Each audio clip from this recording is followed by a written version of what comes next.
Welcome back to the Stockwell Eldridge Show. I'm Jason Stockwell, Remax Results. Dawn Eldridge, Remax Results. And Stephanie Havel, Wells Fargo Home Mortgage. So we're talking a little bit about the real estate market in the first segment, and what I would give for advice right now, if you're a seller, if you've been in your home a long time, or you're thinking about selling, is that you probably would be better doing it now. There's a lot of skeptics out there right now. They're saying, "Oh my gosh, next year you're gonna so wish that you sold your home this year," that sort of thing. So if you are still thinking of it now and want to take advantage of the market, that the prices are up, rates are still low, there's still good buyer activity. It's not as good as it was in the spring, but it's still really good. Feel free to call us anytime or reach out to us. 651-400-0773, 651-400-0773, and we'd be happy to help. Yeah, even though it's a little slower, this time last year, new listings are still up 2.1% from this time last year. Yep, and closed sales are up, and median prices up. So everything is up. Yeah. If you're like many of the folks that I met on the RV trip, and you just want to say, hey, I don't want to take care of my house anymore. I want to travel the country in a nice RV. Mm-hmm. Like many, many folks that I met on the trip, call us. We will be able to sell your home, and then you can buy that monster, nice RV. Yeah, some of RV, them for the cost of a house, like $200,000-$300,000. Oh, man, yeah. some of them we saw, I was like, wow. There's a reality show about that, like RV. There is? Like $1 Million RV. Is there really? Oh, yeah. I mean, some of them were great. And then I talked to them, we'd be chatting with some of our neighbors and such. And they're like, yeah, we sold our house 5 years ago. And this is our home now. And, that's... No, you rented yours, or did you buy it? We rented ours from Molly, who I would say definitely I would recommend that to anybody. Zinfinity, they're local. They're in Inver Grove Heights. Zinfinity, she's been on the radio show before.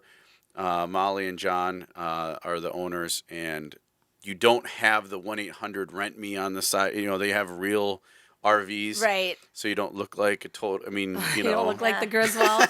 I saw your RV. It was pretty cool. It's very, very nice. The Leprechaun. And people... Yeah, Leprechaun. It's a 50th anniversary. It's a really good one, and they have a bunch of other ones too. And they teach you everything. And you're gonna, if it's your first time, you're gonna run into some hiccups like we did.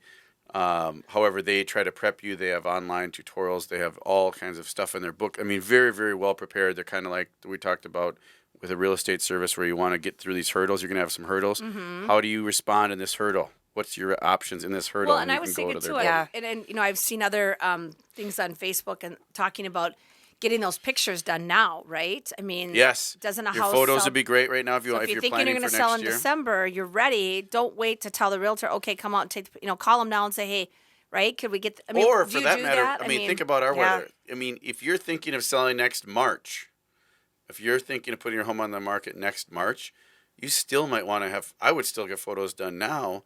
Right. Because next March can be sometime in April even. I mean, the grass might not even be blooming until the end of April, right? It's green. And even the trees budding out, so. So is that something I could do then? So if I was thinking about putting my house on the market, could I say, I'm not ready for people to come start looking through it yet. I've got some cleaning to do. I've got some prep work to do. But do you do that? Go out and take their photos and kind of give them an idea of... Yeah. So there's no cost to the client. There's be no obligation either. Okay. So obviously we'd want to earn your business and have us list and sell your home for you, but it's complimentary. So you'd have the photos. So why not, no matter right? what you I mean, choose. just... Yep. Yeah. So you can email us or call us. Find us on YouTube as well. And check us out. You can see us live or see us in video on YouTube, and then you can find us on Facebook under the Stockwell Eldridge Show, but we'd be happy to help with that. One thing I wanted to add to what you were saying about if you're, wanting to sell your house and move to another state, we can help you find that agent in the other state as well. Because we have great connections there. I interview agents in other states all the time because I know what to ask for. And if you want someone that's like me, I can find that person for you. And probably, I think Wells Fargo can lend anywhere, yeah, correct? I mean, I was just going to say, that's a good point. That's why I think sometimes working with the nationals. So even though I'm here based in Minnesota, I can still do your loan for you in Arizona. Wells Fargo, we understand all the rules and nuances of lending laws and guidelines in every state, where a smaller company that, maybe they do 1 or 2 loans a year in that state. I mean, we have, like I said, license in all 50 states. And same thing, that's with Remax. I'm sure you guys probably have a whole network of people that It was you can kind of cool trust. going And, through Yeah. Colorado because that's where it started. Remax was founded Oh, back it in was? the 70s. Okay. Started Really? in Colorado. Oh. And yeah, there's a lot of Remax stuff there. it's a little nostalgia kind of, isn't it? Yeah, it was cool. It was fun to see all the signs and I don't know if we went by the headquarters or anything like that, but it was really, really fun to see.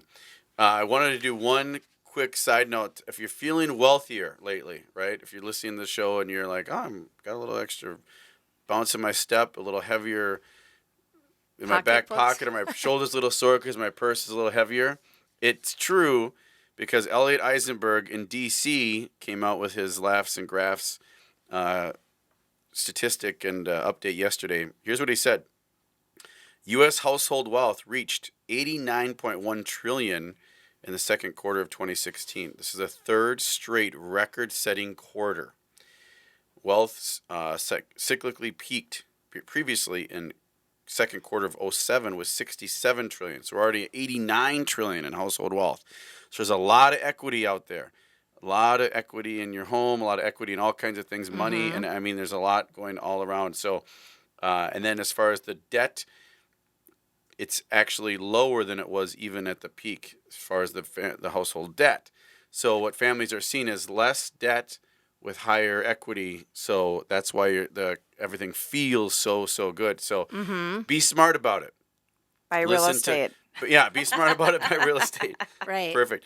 And I had a ton of driving time on this RV trip. We went 4,000 miles, and I was the main driver. Katie drove a little bit, but I drove mostly. So I got to listen. You're always trying to find the radio station that works, right? For the Yeah. next I was town. gonna say, did you radio or books on tape or? Yeah, I didn't get it. We didn't do books on tape, but I'm like scanning for shows, and I finally found a bunch of them along the way. But I found Dave Ramsey on one of them. I know he's on the sister station to the Patriot here. Uh-huh.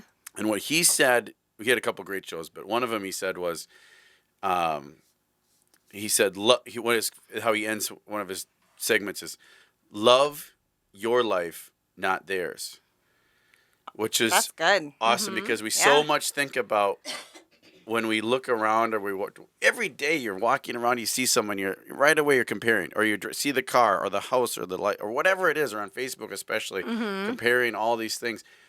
And he said, just focus on yourself and your life and love that, and don't love theirs. And it was really good quotes. I remembered that the whole time.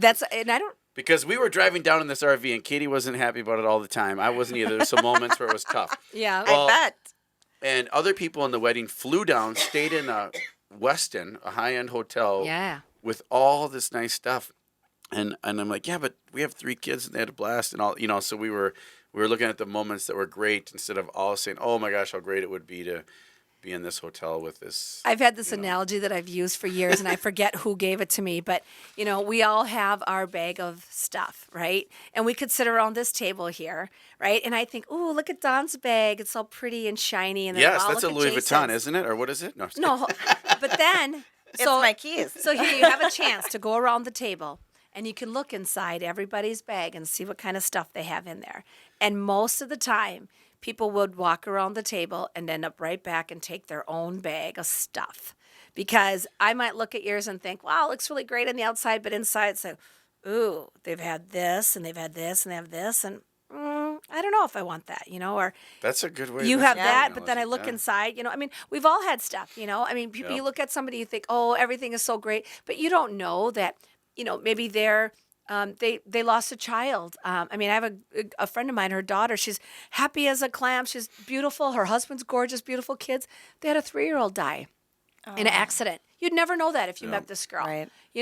And their family, they're very involved in church and their business. And so, do you want that life and have to deal with the loss of it? You know what I mean? So I love that because that's why I said that analogy. I think about it all the time because you might see that bag and you think you want it, but you better look inside because everything inside comes along with that, and you might And that's not the other want thing it. that I Yeah. think about too when you're in these transactions or we're in these sales and we get to a point where we're just so angry. Either as a buyer you're angry, or as a seller you're angry, or as an agent you're angry. You're supposed to keep it a little mild, but you're angry, but you got to think. You also got to think about and there's all this other stuff going on in your life, and you're like, oh, this, that, and the other thing. they have similar or some problems too. Yeah, you don't they know. have There could stuff be in worse their bag, problems. too, We right? don't know. I mean, Yep. so Yeah. there's always something going on. You never know. Even the perfect situation that looks like they have everything going right, there's something going on that's probably You never know what's causing the inside their problems, yeah. bag. Well, Exactly. and Facebook's notorious for that. You get a snippet of the happiest part of someone's life Yeah, on but Facebook. sometimes I think I'm okay with that. That's you good. know? Yeah, I haven't mean, been on Facebook for 2 weeks because Yeah. this trip. We haven't had service and all that, so I just haven't been on He's it going yet since through I got withdrawals. back. So I'm gonna probably get back on it again. He's soon, scrolling but- through his news feed right now, Well, just and trying to catch up. and you can go to our Facebook page. Speaking of that, under Yes. Stockwell Eldridge Show. That's why. And Yeah. check it out. You'll see our Facebook is previous good. See all shows. the fun videos. See Jason, Dawn, Yes. myself. Come check us out. Stay tuned, folks. Thanks for listening. When there's no one else inside, in the crowded low